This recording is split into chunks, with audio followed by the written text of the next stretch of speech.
Filipino-American TV talk show where we get to know the Fil-Am community by featuring their key leaders and innovators. I am joined here by my co-hosts Cristina Pastor and Jen Fuhrer. This episode is in celebration of Filipino-American History Month, which was first established in California by the Filipino-American National Historical Society, also known as FANHS. This was back in October of 1988, but it was over 20 years later when it was actually recognized across the U.S. in 2009. During this episode, we'll explore why did FANHS even choose October? What was the significance of October? Is the Fil-Am community in New York metro area even conscious of the importance of this month? What is the history of Fil-Ams in America? Who are the main leaders who actually strove to give us our rights that we take for granted today? Also, what is still missing from our Fil-Am history books? Let's start with our first distinguished guest speaker, Dr. Kevin Nadal, an associate professor of psychology at John Jay College of Criminal Justice, and recently began a 3-year term as the executive director of the Center for LGBTQ Studies at the CUNY Graduate Center. On top of that, he is also the co-president of Filipino-American National Historic Society, Metro New York. So, Dr. Nadal, tell me, what is the significance of choosing October as Fil-Am History Month? Well, FANHS first established Filipino-American History Month in 1988 in commemoration of the first Filipinos that landed in the United States, which were the Manila men who landed in Morro Bay, California in October 1587. So that was over 400 years ago, and when people think about Filipino-American history, they usually don't have any idea that Filipinos first came here back then. We didn't really settle until the 1700s when Filipinos migrated to Louisiana, and these were the same Manila men who escaped these Spanish galleon ships. And so those are the longest Filipinos that have been here in the United States. Wow, Louisiana. Yes. Okay. Well, now that we're talking about how Fil-Ams even first arrived here in America, let's fast track to introducing our other honorable guests here joining us. Sonny Sampayan, correct, an executive assistant for a major European bank in Manhattan, and a retired U.S. Air Force KC-135 boom operator. We also know Sonny as the grandnephew of the acclaimed Filipino-American writer Carlos Bulosan. Carlos wrote about the terrible living and working conditions of Filipino immigrants struggling to survive in America in the 1930s and depicted it in his famous novel America's in the Heart. So Sonny, tell us, why does it seem like there is no celebration about all the things that your granduncle Bulosan has done? He's so popular back in Seattle, but not so much here, I feel. I remember that there was a Carlos Bulosan Day on November 2nd. right. But what can Fil-Ams do to be more proactive in celebrating Carlos Bulosan Day, or even Fil-Am history in general? Right. Well, first of all, let me just mention that Carlos Bulosan, we celebrated on November 2004. I contacted Councilman John Liu. They proclaim Carlos Bulosan Day. And then, of course, in New Jersey, they also have the governor also proclaimed Carlos Bulosan year, I believe, in 2004, 2005. And also, as far as off-Broadway play, Carlos Bulosan's short story was actually featured in off-Broadway. It's called The Romance of Magno Romeo, and it won 8 Obie Awards. So there's a lot of things going on with regards to Carlos Bulosan's, in the East Coast here. He was, he spent most of his time in Seattle, so that's why he's pretty well known in Seattle. Yeah, so. That's right. Oh, wow. I have a question first with Kevin. Earlier you mentioned about the history of Filipinos coming here. Why not? I didn't know about it. Mm-hmm. How come I didn't know about it? Well, I think one thing is that You're not the only one, okay. Filipino-Americans are often left out of the history book, so people might know some basic history about different groups, like the history of slavery. Sometimes they know the history of Latino immigration, but a lot of times people don't know about Asian American history, and even more specifically Filipino-American history. And that's something that we need to change. So I know that in California there's been some movement to integrate Filipino-American history into basic K through 12 curriculum, and that's something that we need to really see nationally. family. And what's sad is that Filipino Americans across the United States don't even tell their families about the history. And so I think that's one thing and one reason why we celebrate Filipino-American History Month, so that people have more of this awareness of Filipino-American history, so we could at least teach each other. So if we can't get it into the schools now, we have to make sure that our community even knows. That's right. Leave it on. You know, I met this Filipino-American priest just this week, and he has roots in Louisiana. So when we were having this story, he told me, did you know that the first Filipino came to Louisiana? So I had some kind of a Geico moment. Yeah, everybody knows that. Not me, no. Not you. So I didn't tell him in those terms. I said, yeah, I think many are aware that they did. Anyway, my question, Kevin, is what is the difference between historical and Heritage Month? Sure. Yeah, is there a difference, actually? Yeah, I mean, there's been a movement where people are starting to call it Filipino-American Heritage Month. And, I think when FANHS was first established and the founding founders of FANHS, Fred and Dorothy Cordova, established Filipino-American History Month, we really wanted to emphasize history. Because, you know, we could celebrate our heritage in so many other ways. You know, we have Philippine Independence Day, we have Rizal Day, we have all these other opportunities to celebrate the Philippines and the culture of the Philippines. But Filipino-American History Month really focuses on Filipino-Americans in the United States. So the history of immigration, the history of the Manila men, to the seafarers that came to the Brooklyn Navy Yards, to the pensionados that studied at schools like Columbia and New York University in the early 1900s. Understanding that Filipinos have made an impact here in the United States and that we've contributed so much to history here in the United States that we are American history. So I think it's really important for us to tell people and correct them that we're not celebrating Filipino-American Heritage Month, it's History Month. That's right. Good. And I may have heard it from one of your gatherings that Jose Rizal is the first Filipino who came to New York. First documented as far as we know. Can you tell us a little bit about that? So Jose Rizal visited New York in 1888.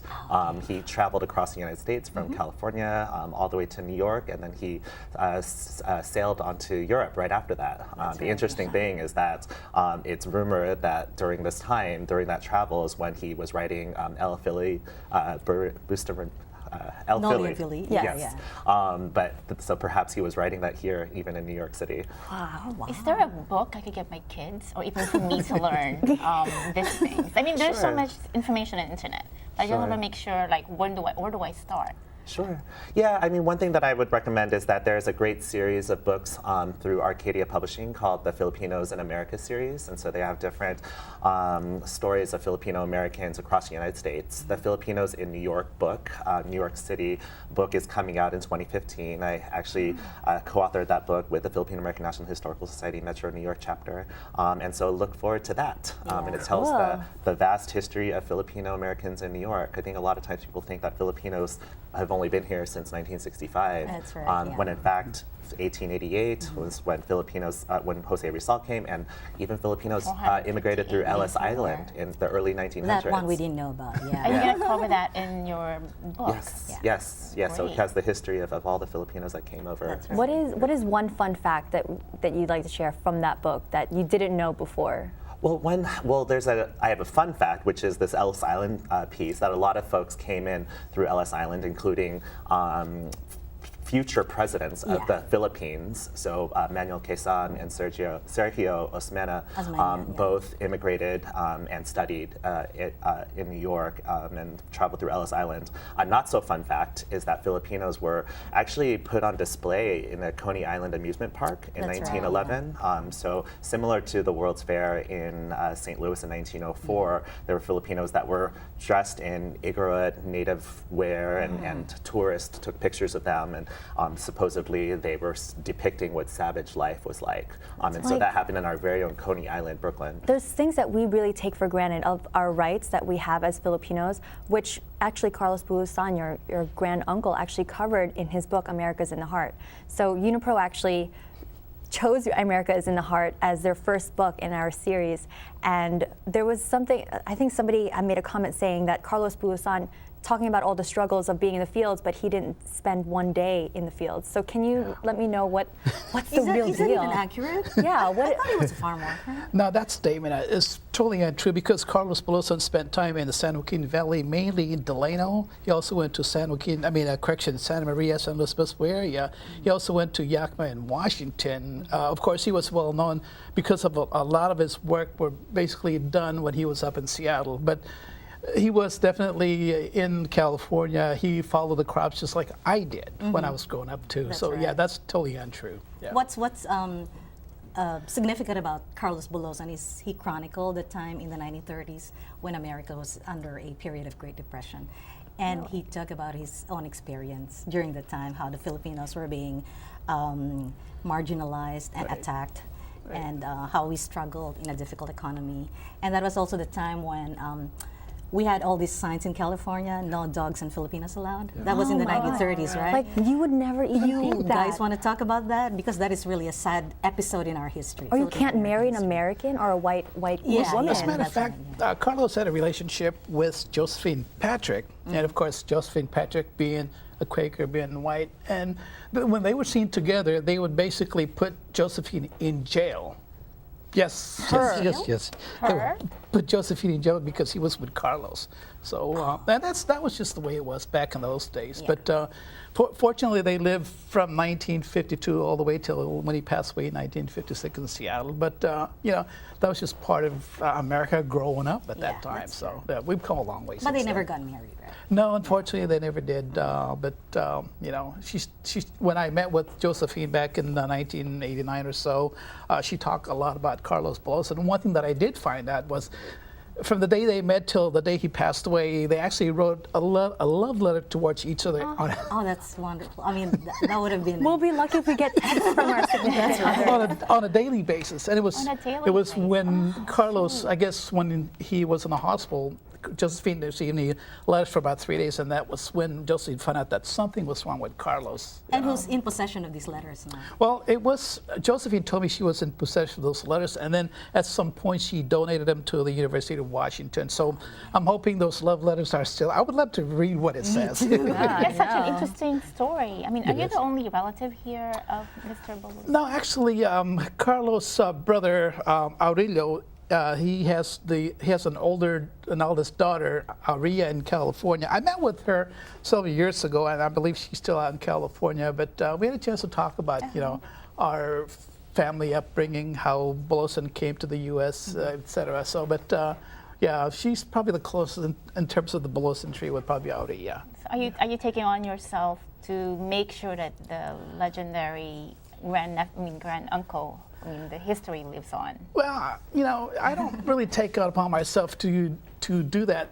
Although I have to admit, I love talking about Carlos. you can probably tell my reaction. But you know, I've done a lot of discussions about Carlos because Josephine, my dad, my uncle, and even Scholastica, Carlos' youngest sister, she told me a lot of things that I didn't know. And for me, significantly, but these love letters between Josephine and Carlos, I would love to see those letters. Hopefully, one of these days I'll go back to Seattle and find those letters. Yeah. That's right. Are there any other Filipino-American sort of icons, Kevin, that we can probably promote just like Carlos Sure. Bulosan? I mean, I would go directly to some of the leaders of the farm workers movement. So people like Larry Itliong and Philip Veracruz. That's right. There's a great film that's been released, Eleno Manongs by Marisa Arroy, that documents a piece of the history of the farm workers during that time. What about anybody from our region, New York, New Jersey? From New York, New Jersey, I don't know, Rachelle, Ocampo.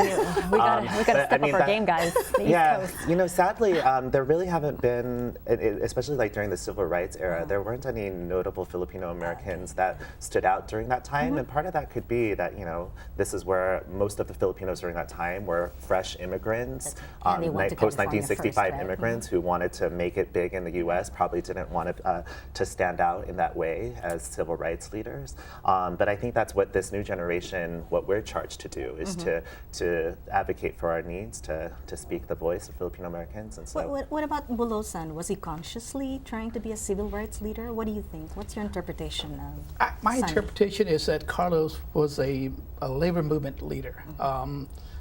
and it, you know, when he was up in Seattle, he was basically representing a lot of Filipinos in the West Coast. I've spoken with a lot of people on the West Coast, and they talked about him and what he did. But he was basically in Seattle. He was a writer at that time because, you know, from that point on, when he moved to Seattle, he had already written Freedom from Want, and of course, America's Wound the Heart was already published. So Right. at that point on, he was an editorial per se for his Union book. So. How do we change the mentality of the Filipinos? Because such rich history. Unfortunately, what gets traction are the beauty pageants and all that stuff. Sure. I have nothing against those, but I think there's more to Filipinos than Right. just an entertainer or a service provider or whatever. I mean, based on your commentaries, there's so much more to us that we could share so that people in America know that there's so much more to being a Filipino. Isn't there TOFA? TOFA is, I think, is something, an example that. I think the beauty queens that she's talking about and the entertainers, they're more part of contemporary history. Who knows, maybe Lea Salonga, many years down the road, will become one of them, Carlos Bulosans of the future generation. So that's how I look at it in those terms. Sure. Not defending the beauty contest. Okay.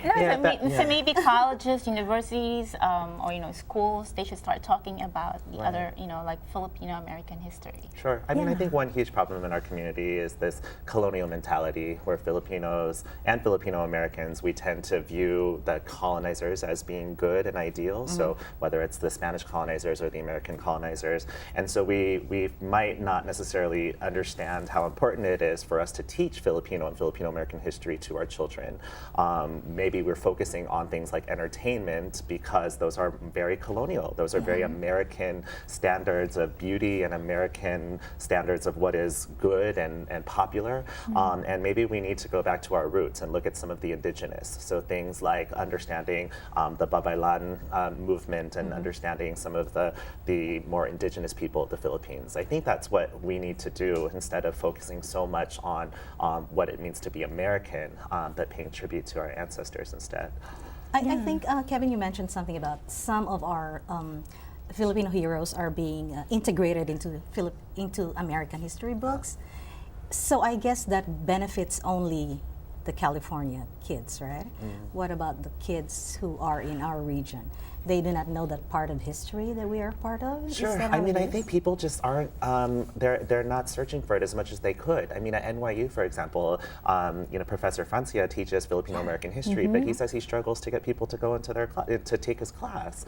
And so I think what we need to do as Filipinos is we're still promoting for everyone to go into medicine and nursing and not to take these basic classes that are being offered. They exist, but people don't have time to take it because it's an elective. And so I think we really need to encourage our children to take advantage of that, because if they don't get that basic history, then they'll never learn of how important Filipinos have been and contributed to our country.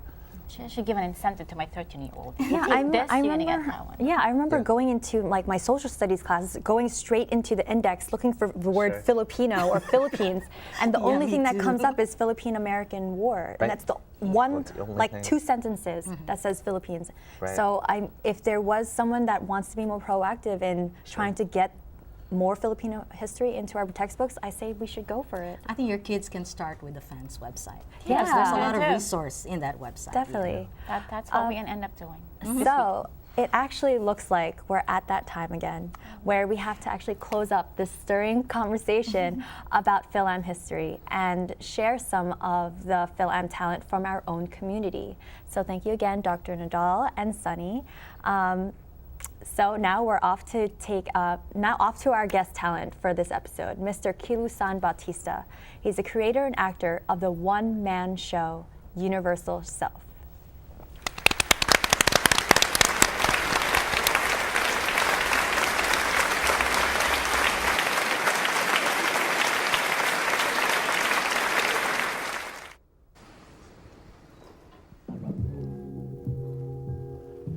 Back in America, it was all about hip-hop during the days of puberty. Come on, y'all. Can you smell the sucker-free streets? Hip-hop found me as a young man, angry, confused, with no place to call home.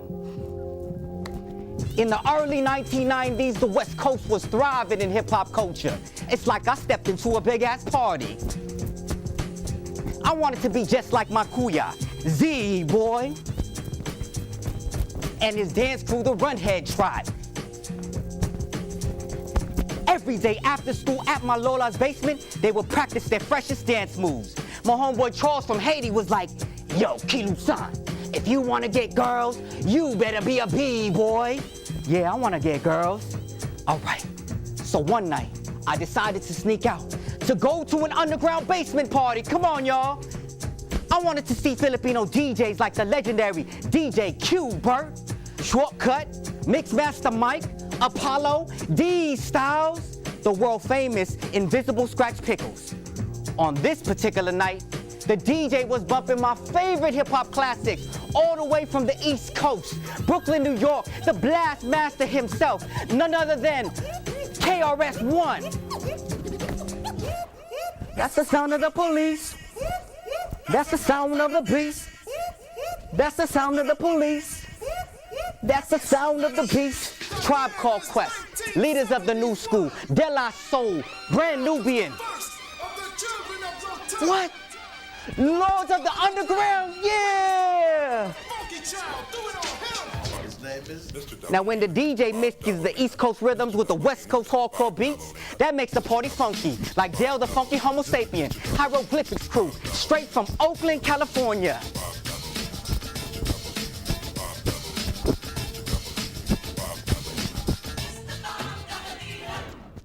Now you know that part of the party where the beat slows down and you see a real fine girl, but you don't know if they like you, so you just cool on up. Because if they don't like you, you can cool on back. But if they do like you, then here we go. Wow, circles everywhere. I've never felt this much alive before. Hold up. Since I'm the shortest kid up in here, I'ma represent for my crew, the Shrinky Dinks! Move! Move! Oh yeah! Kilusan, you're in the middle of the dance floor. What do? Everybody's staring at you. Do what you do in your Lola's basement, all right?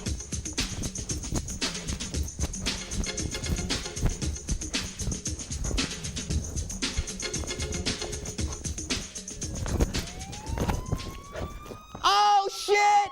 The cops! I don't want to get caught. My dad's gonna whoop my ass. He said, "Sasampalin kita if you go out over my dead body." Yeah. Drive on by, suckers. Man, I got my good clothes dirty.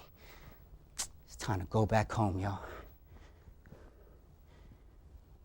My mother, she never taught us tribal Filipino warrior dances. She was too busy providing for our basic needs. My dad, he also couldn't teach us traditional Filipino cultural dances. He was too busy being a warrior against drugs. That's cool. It's not for me. I learned how to move my body within the cool streets of hip-hop culture. The circles that b-boys form are modern rituals for our spirits to re-enter this world more alive, filled with imagination and positivity.